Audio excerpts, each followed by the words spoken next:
হবে, কে সেক্রেটারি হবে, কে সদস্যরা যারা আছে এখানে সবার ওপিনিয়ন তোমরা নিজেদের থেকে জানানো। তারপরে এটা হয়তো 3 থেকে 4 মাস মিনিমাম টাইম থাকবে। এই টাইমটা এটা অবজার্ভ হবে যে কে কতটুকু অ্যাক্টিভ এবং কে কতটুকু কাজ করতে পারে। তারপরে মূল কমিটি আমরা ঘোষণা করব, মালবর সাইন করে দিয়ে দেবো, এটা আমাদের স্টকহোম থেকে আমরা করে নেব।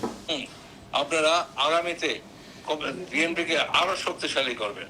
আমি মনে করি যে বিএনপি যেখানেই বিএনপি এবং যেখানেই আপনারা আছেন সেখান থেকে আন্দোলন শুরু হবে।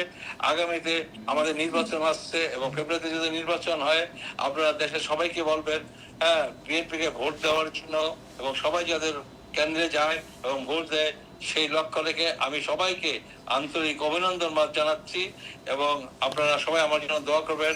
আমি যাতে সুইডেনে থেকে আরো শক্তিশালী করতে পারি। আপনার আপসীন নেত্রী, দেশনেত্রী এবং খালেদা জিয়ার এর দ্রুত সুস্থতা ও দীর্ঘ আয়ু কামনা করছি। আল্লাহ তার উপর রহমত বর্ষণ করুন, আমিন।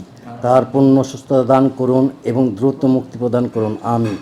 এবং তার সাথে আমি আরও গভীরভাবে শ্রদ্ধা করছি 5ই আগস্টে শহীদের প্রতি শ্রদ্ধা।